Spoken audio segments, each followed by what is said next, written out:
Today, we're setting our sights on a stunning coastal gem in Spain, the charming town of Benissa.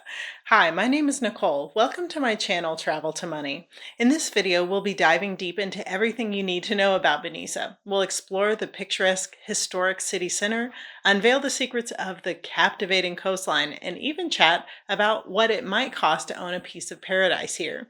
I have been coming to visit the Costa Blanca area of Spain for 7 years now, and though I've heard of Benissa several times, I had never been to visit.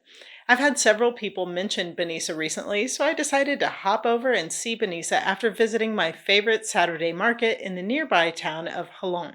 I have a video on that little town as well, so be sure to check that out after exploring Benissa with me. Right away, one of the things that makes Benissa unique is that the old city portion sits on its own hill, 275 meters above sea level. Anytime you're near the outskirts of town or just look down one of the beautiful streets, you'll see stunning views in every direction. But the municipality of Benissa isn't just in the old town, it covers quite a lot of area. The old town is about a 15-minute drive to the coastal area, and the area of Benissa has 4 kilometers of coastline. In between the coast and the old town are hillside vineyards. Now, I didn't realize it until I was doing my research after visiting Benissa, but the population of Benissa is around 12,000 people, which is very close to the size of my town of Pego. So not that big, but big enough to have plenty of grocery stores, restaurants, and still be full of life. When I visited, it seems like they had just celebrated some sort of local Catholic holiday representing one of the patron saints of the area. Similar to my town of Pego, the old town of Benissa still seems to have a lot of Spanish culture, not completely overrun by tourism like some cities which are directly on the coastline. I really enjoyed walking around the historic old town area. There were several streets with adorable little gardens in front of the townhomes, and one of the things I enjoyed in Benissa was seeing the churches. They seemed a bit more unique than some other cities with more traditional church buildings.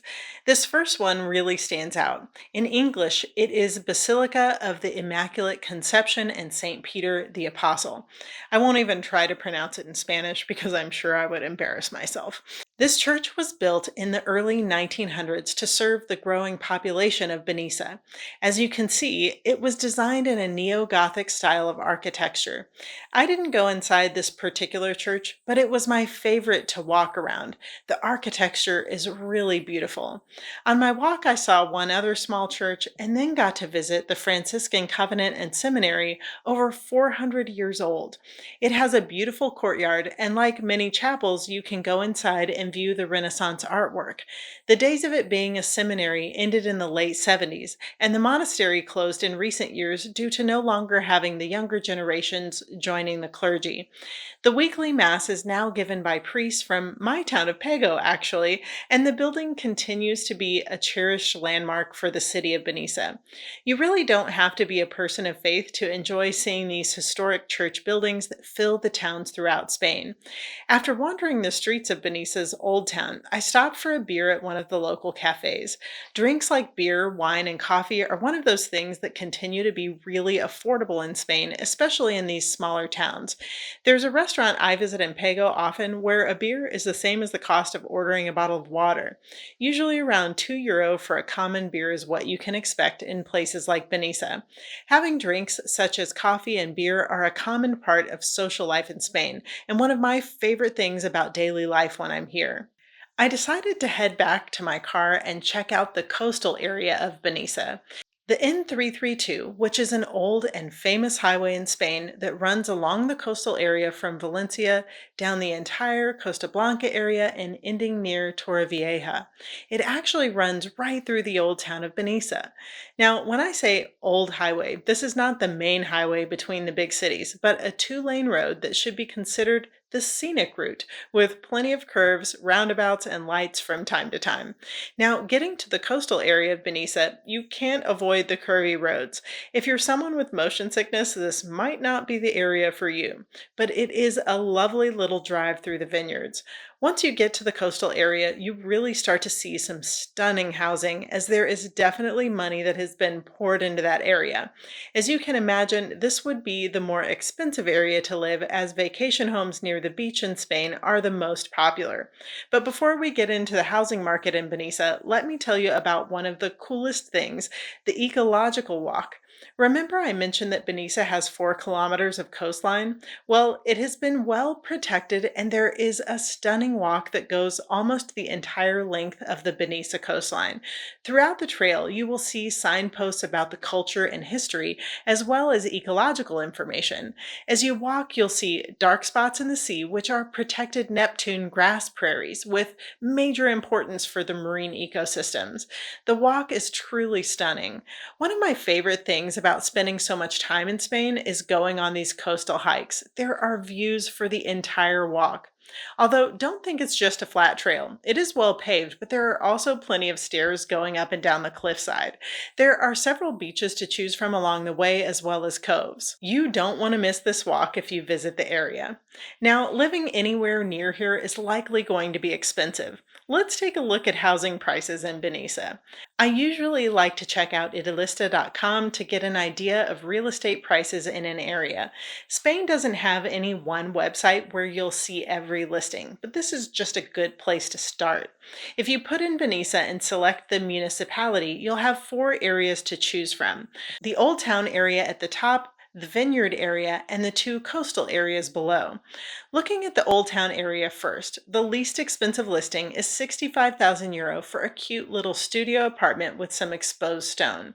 This apartment is listed at 55 square meters, but it looks smaller than that to me. Either way, this is cute and could be the perfect fit for someone on a budget. You really begin to see a lot more townhomes and apartments in the €120,000 range. Now, let me show you an in-town villa that is listed for €185,000. This is a 2-bedroom home and is listed at 152 square meters. Not a bad little home. For the same price of €185,000, here is a very modern apartment with killer views. This is a 2-bedroom, 2-bathroom, and 87 square meters. Of course, on the high end, if you've got 3.5 million, you can own a home like this one with a pool and views of the sea. This 420 square meter home has 4 bedrooms, 5 bathrooms, and would certainly be a luxury for those who can afford a home like this. Okay, now let's take a look at the listings in the Vineyard area.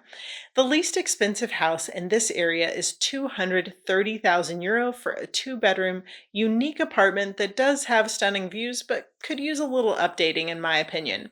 It does appear to have a beautiful shared pool with those incredible views. You really start to find a lot of beautiful homes available in the $400,000 range. On the high end, we see the homes top out at $5 million, with several options available in the $1 to $3 million range. These are, of course, stunning homes. Nearly all of them have swimming pools and breathtaking views. Seeing all of these homes, you can imagine why so many people would be interested in the Benissa area. Well, let's check out the 2 beach areas next. The northern coastal area actually has a few homes listed in the 200,000 range and several beautiful options available when you get into the $400,000 range. On the high end, we've jumped up to 6 million, and wow, what a house. Nearly 900 square meters, which is about 10,000 square feet. This 6-bedroom house is certainly one for a life of luxury. As you can see, there are several other incredible properties in the millions. Moving on to the southern coastal area, again we see several options in the $200,000 range. These are perfectly lovely homes, many of them apartments with pool options, and although you might not think of 200,000 as a budget option, to be in this area, it's really not bad. Again, this coastal area is really incredible. You begin to see the standalone homes in the 400 to 500,000 range. On the high end, the homes are going for about 4 million, very similar to the other multi-million-dollar homes we looked at before. So tell me, are you interested in checking out Benissa, or have you been considering living there? Tell me about your plans in the comments. I'd love to chat with you there. I find Benissa to be lovely with both incredible old town and coastal coastal area options. I personally can't wait to get back over there to do the entire coastal hike. It's really breathtaking. Do me a big favor, like this video and subscribe to join me every day where travel and adventure build financial freedom. I can't wait to see where your dreams will take you.